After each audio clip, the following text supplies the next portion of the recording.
காங்கிரஸ் கட்சியுடைய மேலிட பொறுப்பாளர் திரு கிரிஷ் சோடங்கர், தமிழ்நாடு காங்கிரஸ் கட்சியுடைய தலைவர் திரு செல்வ பெருந்தகை உள்ளிட்ட ஐவர் குழுவினர் அண்ணா அறிவாலயம் போய் முதலமைச்சர் திரு மு.க.ஸ்டாலின் அவரை சந்தித்து சில விஷயங்கள் பேசியிருக்காங்க. என்ன நடந்தது அப்படின்னு விசாரிச்சப்ப கிட்டத்தட்ட ஒரு 80க்கும் குறைவில்லாத தொகுதிகள் எங்களுக்கு வேணும், இன்னொரு பக்கம் ஆட்சி அதிகாரத்தில் பங்கு வேணும் அப்படின்னு 2 முக்கிய டிமாண்டுகள் முன்வைக்கப்பட்டிருக்கு அப்படிங்கிறாங்க. அது என்ன 80 அப்படின்னு கணக்கு பார்த்தோம்னா, தமிழ்நாடு புதுவை சேர்த்து 40 எம்பி தொகுதிகள் இருக்குன்னா ஒரு எம்பி தொகுதிக்கு 2 சட்டமன்ற தொகுதி அப்படின்னு 80 தொகுதிகளாவது கொடுக்கணும். இங்க அதிமுக பாஜக கூட்டணி பலவீனமா இருக்கு, இங்க நம்முடைய இந்தியா கூட்டணி பலமா இருக்கு, இன்னொரு பக்கம் டிவிகே தலைமையில 3வது கூட்டணின்னு ஓடிக்கிட்டு இருக்கு. இப்படி பல முனை போட்டி இருக்கிறதால இங்க நம்ம கூட்டணிக்கு அமோகமான வெற்றி வாய்ப்பு இருக்கு.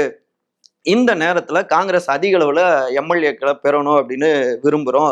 அப்படி கிடைச்சா இன்னொரு பக்கம் மாநிலங்களவை எம்பி பதவியும் காங்கிரஸ் எண்ணிக்கையில கூடும், 2 எம்பிக்கள் வரை கிடைக்க வாய்ப்பு இருக்கு. இப்படி பல கணக்குகள் போட்டுதான் இதை முன் வச்சிருக்காங்க. குறைவில்லாம 60 தொகுதிகளுக்கு குறைவில்லாம வேணும் அப்படிங்கிற மாதிரி சில விஷயங்கள் பேசப்பட்டிருக்கு. ஆனா சிஎம் சைட்ல இதை பெருசா விரும்பல. போன முறை ஒதுக்கப்பட்ட 25க்கு இல்லைன்னா கொஞ்சம் அந்த 20 to 30க்குள்ளாரியே காங்கிரஸ்க்கு தொகுதிகளை ஒதுக்கிடணும் அப்படிங்கிறது தான் அறிவாலயத்துடைய எண்ண ஓட்டமா இருக்கு.